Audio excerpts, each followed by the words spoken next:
Okay, welcome back to my channel. I know it's been a minute. However, we're here to talk about the new season of Ready to Love. They're calling it Potomac. I'm going to refer to it as the Ready to Love DMV because which one of them are for Potomac?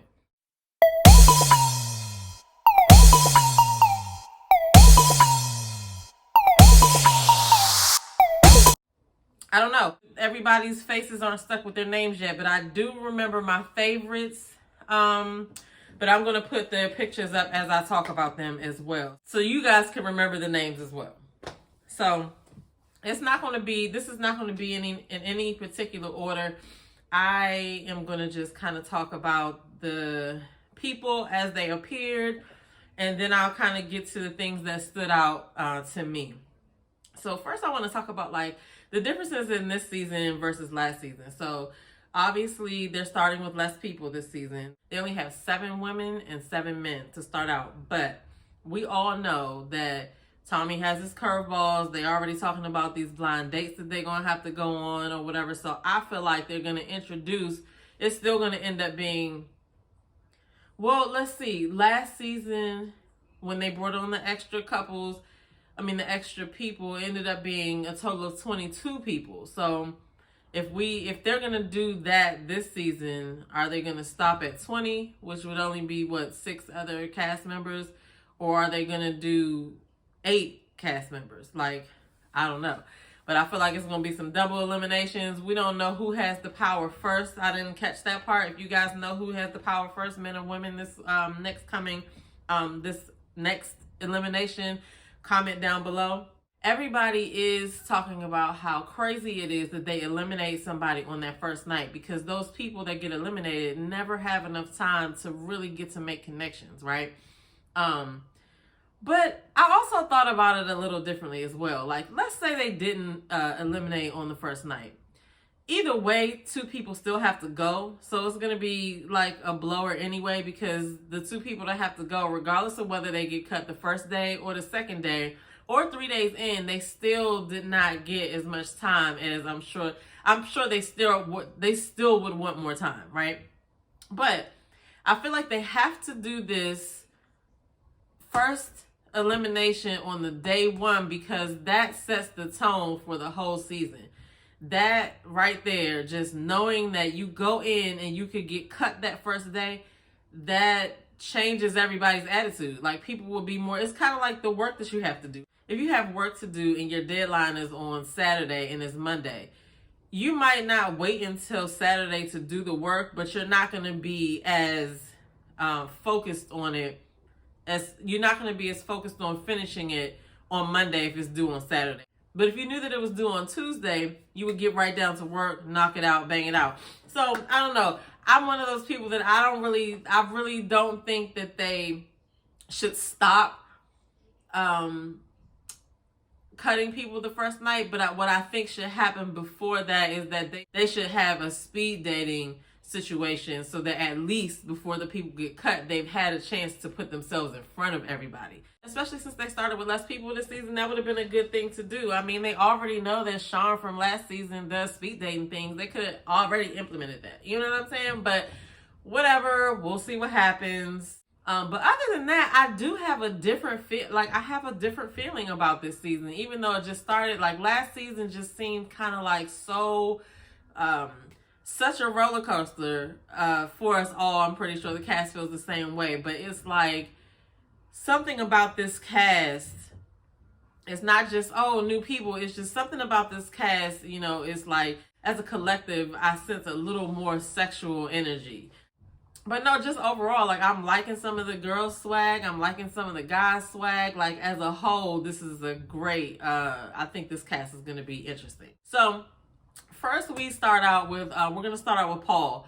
Paul is giving me cocky. I used to be the shit. He still thinks he's in his 30s and he could, do a little something. And he might be able to do a little something, but he's giving me Cat Daddy T's, smooth player, I think I am, from the Himalayas or whatever it is. Like, he just thought he was the shit. Like, the way that he was talking to certain people, when he talked to Ace, he, we'll get to that later. Just the way he was talking to certain people, like, Move along, sir. But I bet you they keep his ass just because he should go. Like, but I bet you they keep him. And he's supposed to be 48. I don't know, but we're just gonna say he's a little cocky. Okay. We'll see how it plays out. Then you have Dakia. I like Dakia. I think she has some swag. I think she has smarts. I think she is gonna give these dudes a run for their money. And another thing I'll say is yes, arms. I like her look too. She came on there talking about she was vaxxed and waxed, ready to go, and Dakia's 39. And then we got the Southern girl, Tiffany. Tiffany, I don't think anything about Tiffany just yet. She seems cool so far. You got Wiley, who's one of Chuck Brown's sons. And Wiley just is like, for me, he's a baby. But age doesn't really mean anything. Like, he probably does date older women because I know a lot of younger dudes like older women. But he just seems like he is out of his league with this group that they picked. Just thinking about the women that they have, he's out of his league. They don't have, to me, anybody that I feel like is his speed. Then you got Fernando. Okay, so Fernando made it a point to say that he was from East Baltimore. I don't know whether he was saying Old East or Over East because, Old East is a part of Baltimore. It's like the historic district. But somebody from Baltimore would have to say, like, what the significance was of him saying that was. But, I mean, because it'd be a lot of dudes from Baltimore that try to talk to me, too. And I don't know what it is. It's like, Baltimore is something, okay? Fernando says that his ex-wife cheated in the house that they lived in. So, and he said something about swingers clubs or swingers parties that she was going without him now. There are just as a woman to be able to be okay with being like, I'm about to cheat in the house that we live in. I'm about to go to a swingers party without him. Like, it seems like she just completely had no respect for the situation. But what I want to know is, like, what happened before these things happened? Because, like, what was the arrangement? Like, what? I need him to go around. I don't want him to keep going around to repeating that, because while I think that he's trying to be honest and open, I don't think that he realizes how it makes him look. And I mean that, and the way that I mean that is this: he shouldn't really care about how it makes him look, but he should, if he's trying to go around and say that he's worked on this and he's gotten over this, then I need him to understand why he let himself be in a relationship with somebody who was doing things like that. Because unless they happen out of the blue, back to back, she cheated, and then she went to a swingers club and brought the person home from the swingers club and cheated, and he found out that one time. But I don't think that's how that happened. So my thing with that is, Fernando, I think that that was just an unfortunate situation, and I hope that you don't ever get into a situation like that again, because that lady had no respect for you. Anyway, moving on, we got Demetrius. Now, Demetrius is a ex-military guy, and everybody's feeling him. And Demetrius also used to be married, and he says that he takes responsibility for the way that his marriage ended up, because he cheated and he had insecurities and stuff like that or whatever. But, the military men get a bad rap because they can go places and start whole new families. And I know a bunch of people who this has happened to. And I mean, there are a lot of hoes in the military, and I'm not talking about female hoes. I mean, just like hoes in general. Males can be hoes too, and sometimes they just all end up in the military. But I mean, he looks nice. He's well put together. He definitely got that on. But I want to see how he, ends up. Like, I feel like he's going to be one of the front runners throughout the show. So, but Demetrius is 42. And then you got Precious. Precious is going to be cool, I think. I don't really have a lot to say about her off the top, but she did not give me any like wild vibes or whatever. Then you got Sabrina. Sabrina reminds me of, there was a girl named Alex, I want to say. There was another girl on one of the previous seasons of Ready to Love, and I want to say her name was Alex. But Sabrina reminds me of a cross between Alex and Angela Yee. Just how she looks and how her energy comes off or whatever. But Sabrina seems like she's a smart girl. She got her head on her shoulders. She's going to be one of the front runners as well. And so last season, y'all know my favorite all throughout the season was Sabrina from last season. And so I'm not sure if this Sabrina is going to hold me there on the name Sabrina. But so far, so good. I like her. I like her energy. I like her conversations. And I like the fact that she is, I like her. So then you got Laverne. Laverne is like an ex-bodybuilder. He's from Gary, Indiana, and he's cocky and arrogant. That's what I pick up from Laverne. He's cute. I was trying to figure out how tall he was. I was looking to see if he was standing by Clifton, because I know Joy said Clifton was like 6'3", 6'4". Laverne might be like 6 feet, maybe 5'11", from what I deduce. But we'll see what happens. But he's good looking. He got some swag, but it's I don't know. It's the arrogance for me. So we'll see. But he's probably gonna at least be there for a little bit. So now we got Clifton. Now, Clifton is my favorite. Clifton is sexy. Clifton got the toss around factor, and Clifton got swag. Clifton knows that he is the shit. You can just tell. The fact that he wore a t-shirt to the party where everybody else was dressed up shows you that he was like, I'm gonna kill him with just this simple little t-shirt over these slacks and my voice and his little arms being out. Clifton knew what he was doing, and it was well received. Okay, Clifton's my favorite. Clifton's gonna be there for a long time. Okay, y'all better not vote Clifton off. Y'all up. Anyway, I didn't say that. So Joy, I like Joy, love her vibe. Then you have Ace. Ace is cool, but Ace had a conversation with Paul, who calls himself P.O., post office, because he delivers. Like, he just comes off cocky. And in the conversation that he had with Ace, he was like asking her about her marriage. And when she told him about the marriage, she was like, I was young or whatever. And he was like, oh, well, the time frame wasn't really long. Like, you didn't even stay long. Like, you don't know what happened in that situation, sir. Like, you don't know if the man passed. You don't know if, like, the man abused her. You don't know what went on in that situation. So I feel like that was an out of place comment. It was very judgmental, and that's how he comes off. Like, he's the shit. I'm gonna need him to calm down, because then he asked her, is she intimidated?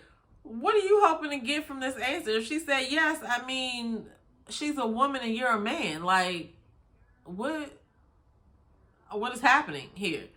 He needs to figure it out before he starts talking to more women like that, because it's a couple of women on this cast that I feel like he better not say the wrong thing. So then we got Keena. Keena seems like she cool. She seems like a homegirl. Now, one of the things that everybody was talking about was Keena's dress. Now, I think that she doesn't like the dress either, but I get the vibe that somebody that, it's like, how you about to go somewhere and one of your friends be like, oh, you should wear this. And you wear it, and then you realize that bitch told me the wrong thing. I think that's kind of what happened, because she didn't seem comfortable. Yeah, they said she was tired and stuff like that, but to me, she just seemed like she felt out of place. You know what I mean? And so I feel like if she would have been able to be a little bit more comfortable in something else or whatever, I think that would have been, her attitude would have probably been totally different or whatever. Like, I know that they're being catered to at this this mansion, this mix and mingle thing. Like, they're supposed to have drinks going around, everything like that. But, like, it was a couple of situations where people were like, I wish I had some more wine, or I'll have an Advil, or, things like that. And it's like, if y'all have a cast of people if OWN has a cast of people that they're shooting for a television show, I would just think that everything that they need as far as food, hydration, libation, and even like tier 1 triage stuff like Advil, Tylenol, stuff like that should just be like at the ready. But I'm not in the situation. I don't know what's going on, but I know that in watching this, it looks like we're watching them. But we have to remember there's a whole camera crew on the other side. So when stuff goes on screen and they don't have something to drink, or they don't have this, or they don't have that, like, y'all couldn't have got on y'all walkie-talkies or radios and be like, hey, we need this on set. We need this on set. Like, what is happening over there? I don't know. Maybe I have no idea what I'm talking about, but those are the things that I think about while I'm watching this show. So, and I feel like I forgot somebody. Let me see. Tina H, Joy, Clifton, Laverne, Sabrina, Precious, Demetrius, Fernando, Wiley, Tiffany, Dakia, and Paul. Is somebody missing? Who the hell is missing? Oh, Tori. I almost forgot about Tori. Now, I actually like Tori, so I can't believe I forgot about him. But Tori is the one with the locks. Tori's cute. I also need to figure out how tall Tori is too, so I'll gather that intel as I'm watching the show the next time. But I like this conversation that he had with Precious. They bonded over their relationships with their moms. They were able to make a little connection there. And I also saw a preview coming up where they're outside at the pool and stuff like that, and he had his locks down. Okay, we're gonna see. So okay. At the end of this, I'm gonna give you, just like I did last season, I'm gonna give you my top women and my top men that I'm rooting for, that I like this week. Now, it could all change next week. We don't know what's gonna happen. So Keena and Wiley talked, and she was kind of like treating him like he was so much younger than her. And in actuality, based on the ages that they've given, she's only 5 years older than him. So, I guess she's 7 years older than him. So, unless I guess 7 years is a lot, but it's not a lot. Like, y'all both still in y'all 30s. So, unless she's not in her 30s and she's actually over 40, then I can see that being an issue. But maybe she just didn't like him. I don't know, but she definitely told dude he looked 35 after he said he was 32. I don't know if they have messed with these ages like they did last season, but they definitely messed with the ages in the job descriptions, as y'all know. So, I don't know. But the vibe I got was she felt like he was way too young for her, but given the age that they gave us, it doesn't make sense. So, maybe she just didn't like him. I don't know. So yeah, so Tommy comes in and they're already mixing and mingling. He lets them know this season is going to be about quality and not quantity. They need to hurry up and get to know each other because there's going to be an elimination ASAP. And I'm telling y'all, they have to make that first cut that first night because it needs to create like a frenzied atmosphere mentally as far as the picks. They're not going to stop doing that. So yeah, back to the conversation. So Tori and Precious talked and they bonded over their mom situations, and Precious is estranged from her mom. Tori didn't have a good relationship with his mother because she never told him that she loved him, which is wild because we don't think about that when we're out here trying to date people. We're just going with our selves, and then we run into somebody that we like that does not know how to express certain things or never experience certain things in the household, and that's very important. So I feel like it's good that they are discussing that and talking about that because that is part of how you like work through that, you know what I mean? Especially it's good to have people who can relate, but I hope they aren't like trauma bonding, and I hope they really get to actually connect. So Tommy goes around and talks to the women and try to find out who they're not feeling and who they are feeling. Of course, everybody got my boo in their top. Like Clifton is going to be around for a while. And they, basically they were like not feeling Paul and Fernando. I want to go back and say I do really like Joy and Clifton's chemistry. However, I'm going to give Joy a demerit for giving Clifton that fucking warm-ass wine to drink. Dudes drink anything, though. They got stomachs to steal, but that... ew. It was just nasty to offer this man, this fine specimen, a warm glass of wine. A warm glass of champagne, no less. Like, girl, no. But it did show that he'll drink anything you give him, so... I guess they made a connection. He didn't want to go back to the group. They was talking. They was vibing. I like the way they was flirting.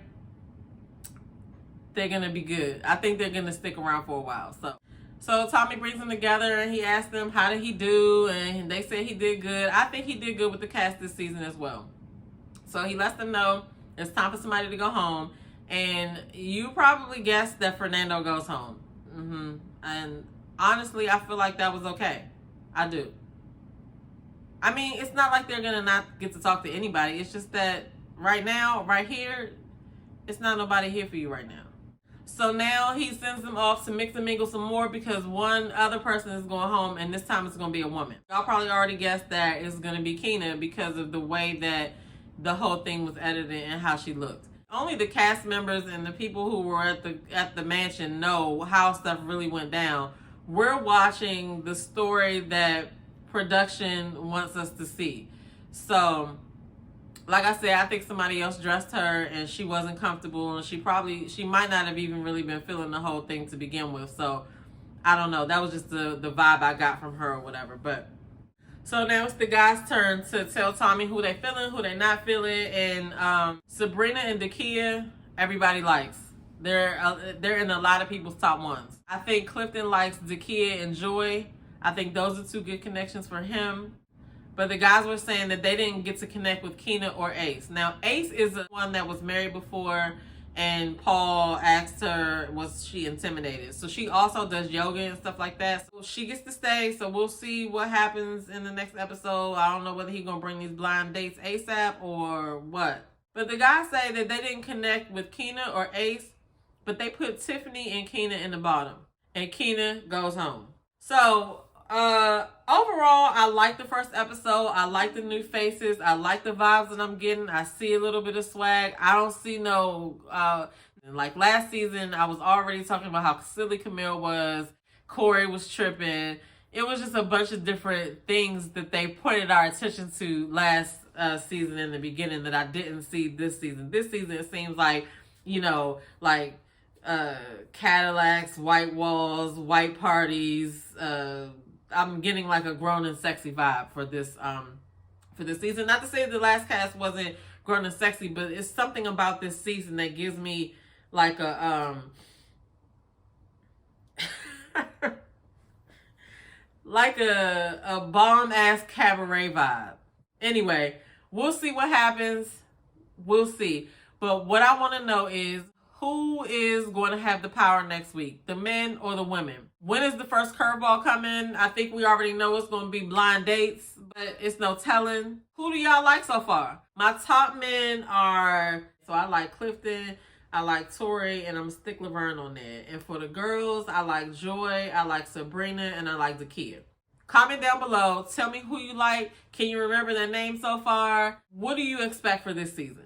So don't forget that Kamisha Reviews does the Ready to Love panel on Saturday morning at 12:30 Eastern Standard Time. She has a lot of different cast members from previous seasons that stop by and that are part of the panel. So definitely get over there so you can see who comes in the chat, what they're talking about. Kamisha also be dropping tea, so go check her out for that as well. Anyway, I'll see you guys in the next video. Peace.